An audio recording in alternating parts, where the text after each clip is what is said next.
उधर बंगाल में बीजेपी नेता दिलीप घोष ने ममता बनर्जी पर बड़ा हमला बोल दिया। वर्धमान में चाय पर चर्चा कार्यक्रम में हिस्सा लेने के बाद दिलीप घोष ने ममता बनर्जी को निशाने पर लिया और कहा कि नमाज पढ़ने के बाद ममता बनर्जी दंगे की बात करती हैं, तो क्या मुसलमान दंगे करते हैं? उन्होंने पूछा कि ममता बनर्जी मुसलमान को बार बार दंगे का खौफ क्यों दिखा रही हैं।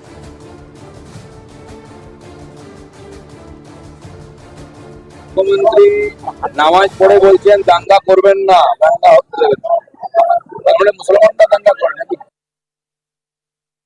মুখ্যমন্ত্রী নামাজ পড়ে বলছেন দাঙ্গা করবেন না, দাঙ্গা হতে দেবেন না, তাহলে মুসলমানরা দাঙ্গা করে নাকি?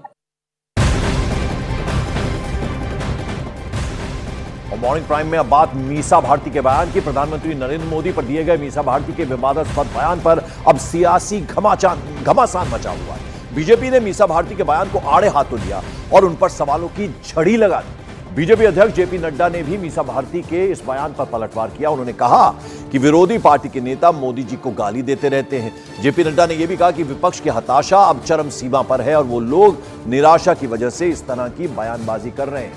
जेपी नड्डा ने यह भी कहा कि जो लोग खुद बेल पर हैं वो आज मोदी जी को गाली दे रहे हैं।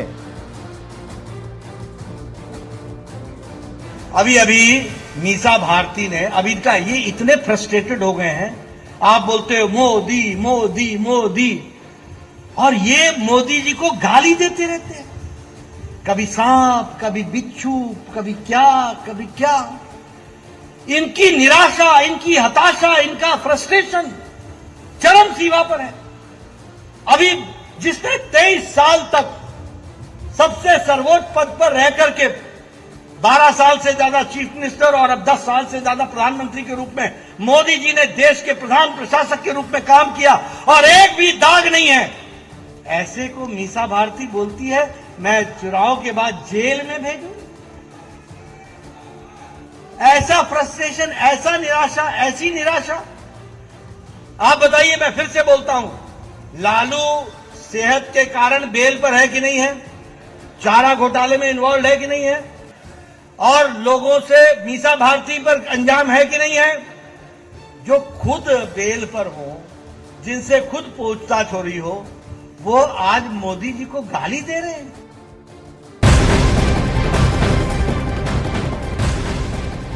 दरअसल आपको बता दें, लालू प्रसाद यादव की बेटी और आरजेडी कैंडिडेट मीसा भारती ने प्रधानमंत्री नरेंद्र मोदी पर विवादास्पद बयान दिया था।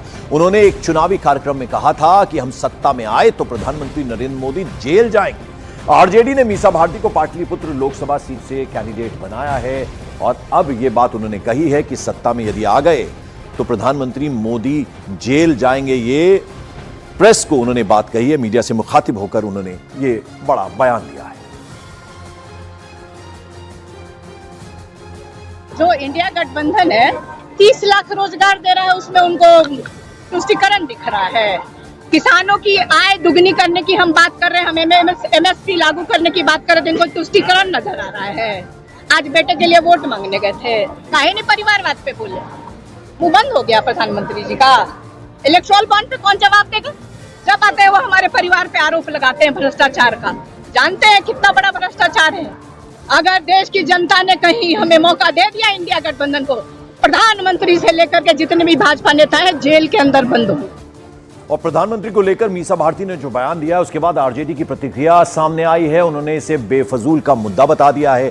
तो वहीं चिराग पासवान ने बदले की भावना से दिया गया बयान इसे बताया है। एक ही बात कीजिए ना, कौन क्या बोला उससे क्या लेना देना। हमारा काम है, काम क्या हो रहा है, देश में काम होना चाहिए। हम चाहते हैं कि कोई आ रहा है प्रधानमंत्री तो बताएं बिहार के लिए वो क्या करेंगे 5 साल के, इस पे बात होनी चाहिए। ये विंडिक्टिव पॉलिटिक्स है, ये बदले की बात है। अगर आपके पास कोई आरोप है, आप आरोप लगाइए ना।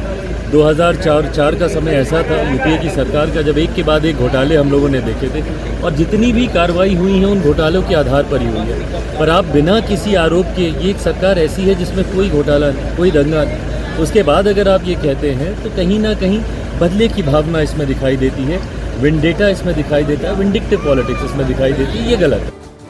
और मीसा भारती ने ये जो विवादास्पद बयान दिया उसके बाद बीजेपी और उसके तमाम जो सहयोगी दल हैं वो पूरी तरह से हमलावर हो गए। एनडीए के नेता इसे हार की हताशा और निराशा में दिया गया बयान बता रहे हैं।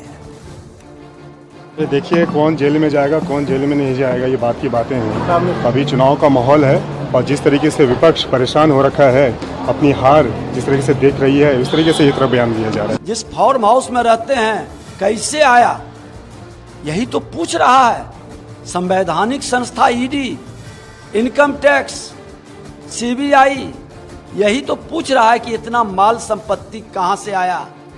जवाब देने के बजाय जो ईमानदारी के साथ 140 करोड़ जनता जो माँ भारती का संतान है उसको अपना परिवार मानता है और जिसके ईमानदारी पर कोई दाग नहीं लगा है, आप उसको जेल भेज दीजिएगा। ये सपना भूल जाइए। ये जंगल राज को गुंडा राज में तब्दील करना चाहते थे, गुंडा राज में तब्दील देश के प्रधानमंत्री नरेंद्र मोदी जी नहीं होने दिया है। इस बीच बीजेपी नेता संजय मयूख ने भी मीसा भारती के बयान पर निशाना साधा। उन्होंने कहा कि चुनाव में बिहार की जनता पूरी तरह से उन्हें नकार देगी।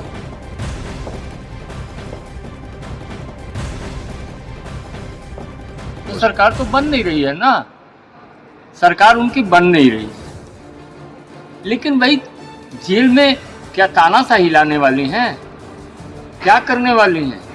बिहार की जनता उन्हें पूर्णतः नकार देगी, पूर्ण रूप से नकार देगी। और असल बात इन्हें तो संगत का असर है ना, कांग्रेस का संगत। इन्हीं लोगों ने आपातकाल लाया था जिस कारण माननीय बड़ी बहन मीसा भारती जी का नाम मीसा रहा। तो कम से कम कांग्रेस की संगति है तो नाम उनको जरूर अपना बदल लेना चाहिए।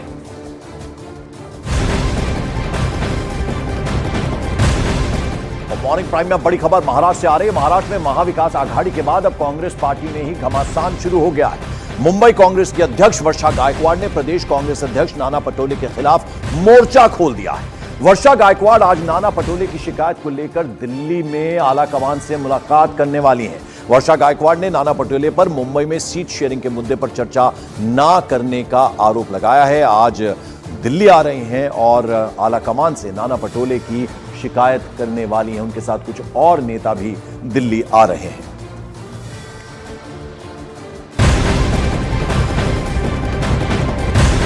और इस बीच लोकसभा चुनाव की वोटिंग से पहले महाराष्ट्र में कांग्रेस के लिए नई मुश्किल खड़ी हो गई है। इस बार महाराष्ट्र कांग्रेस और मुंबई कांग्रेस के बीच ठन गई। मुंबई कांग्रेस अध्यक्ष वर्षा गायकवाड़ ने नाना पटोले पर मुंबई में लोकसभा सीटों के बंटवारे पर मुंबई कांग्रेस इकाई से चर्चा न करने का आरोप लगाया है। कांग्रेस को मुंबई में 3 सीटें मिलने की उम्मीद थी।